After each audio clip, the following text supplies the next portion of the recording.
Hello, welcome back to this week's episode of the UNIDAD podcast. My name is Alec Abaya, your host this week. With us today are the Mr. Wonderful Mr. Angelo Abogado, William Arenas, and Christopher Azarraga. So back to our topic. The 1987 Philippine Constitution establishes the separation of church and state in its Declaration of Principles.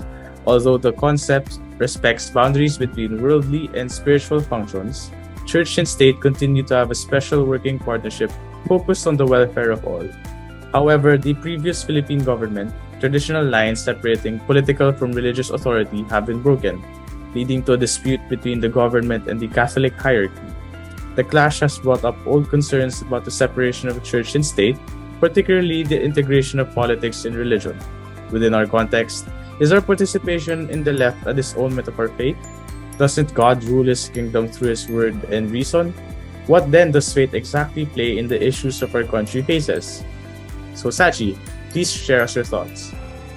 If my understanding is correct, essentially, the church teaches us what God and the gospel says about both rights and wrongs. Specifically, building a just society and living holistically virtuous lives amidst all the political and social turmoil are feats to be adopted from the teachings of the church. I think the conflict arises from the misinterpretation of the Word of God and succeeding implications on various facets of society, such as education, press freedom, and poverty. Now, there is a long history of church-state relations in the Philippines, and is in fact a very sensitive topic. A few ideas have made an effort to explain how the interactions between the church and state change over time. Generally, how religion and politics and democracy interact and, like I said earlier, change over time. There are different theories about this, and one theory is the modernization or secularization theory. And this states that as society becomes more modern and developed economically, religion's influence and relevance in politics decreases. The theory's most extreme iterations even forecast the end of religion.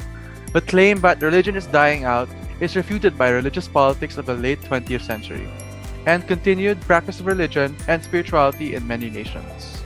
As Rito Baring once said, who is a theology professor in DLSU, religion doesn't disappear from social life. It reappears in new articulations every time. I do believe in this. There are large structural differences that are induced by the church and state, and contention of religious, political, and public influence requires a much longer discussion.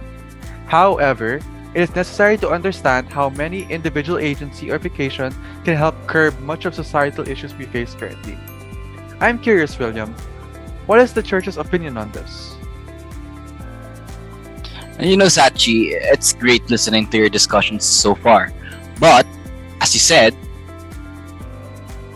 you want to know, and likely so do our viewers, what really does the church say about remedying the problems of the state? Since the immemorial, the church has talked about the respect for human life as a foundation of a just and healthy society. In Rerum Novarum dated 1891, Pope Leo XIII highlights that rulers of the nation must ensure that workers' rights and benefits are honored. At a time where there is a growing demand for the labor force in enacting economic growth, the church emphasized the role of the more privileged to protect and respect the working class and their right to decent and fair wages, productive work, to joining unions and organizations, private property, to health benefits, and more. In this, it becomes clear how much of the difficult economic, political, and social circumstances we face overlap with the doctrines of the church and remain relevant to date.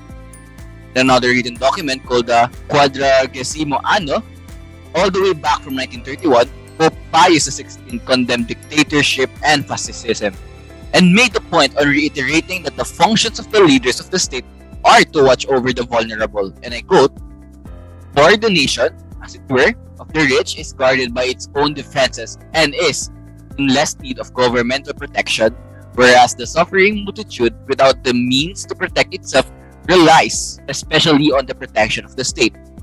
Again, this remains significant even when the decades have passed since its writing, especially now at a time when most of those who govern the state only protect their own interests and that of the wealthy. Lastly, and perhaps one of my personal favorites, is Pope Paul VI's Popularum Progressio, meaning the progress of people. written in 1967, he most famously said that development is the new name for peace, and that the church judges it her duty to help all men explore the serious problem of hunger, poverty, disease, and ignorance in all its dimensions, and to impress upon them the need for concerted action at this critical juncture. In this, the institutional interests of the Catholic Church fused with its theological doctrines to serve as a guide to its political action, which in turn gives way for the exercise of equal, civil, and political rights for all. Do you have anything more to add, Yellow? I think that while we tread lightly on the legislative and ideological aspects of the church and state, we are united in our call on their application of the church's teachings on authentic human interaction, societal participation, and how these all assure the purpose of achieving the common good. The church and religious groups alike cannot and should not impose its beliefs on the rest of the Philippine society. However, the few Vatican documents William have discussed earlier are evidence enough that the true intent of the church is to direct its resources and capabilities in helping people in their own growth as individuals and as members of the same society, whether this is to secure nutritional and sufficient food, cure themselves from illnesses, gain steady employment, or simply just being able to exercise their own interests. The Constitution's protection of religious freedom includes the church statements of its own moral positions in the public and political domain. Religious participations in the civil society is a crucial component of the Philippine democratic processes. Thank you for great insights, everyone. It is truly interesting to look into the relationship of the church and the state. I am once again Alec Abaya, your host, and thank you to our guests, Christopher Azarraga, William Arenas, and Angelo Abogado. Your words truly gave the audience a deeper understanding on what it means to not only be a good citizen, but to be a good Christian. And that's it for today's UNIDAD podcast. I hope you guys learned something from our topic today, and see you next week. Thank you.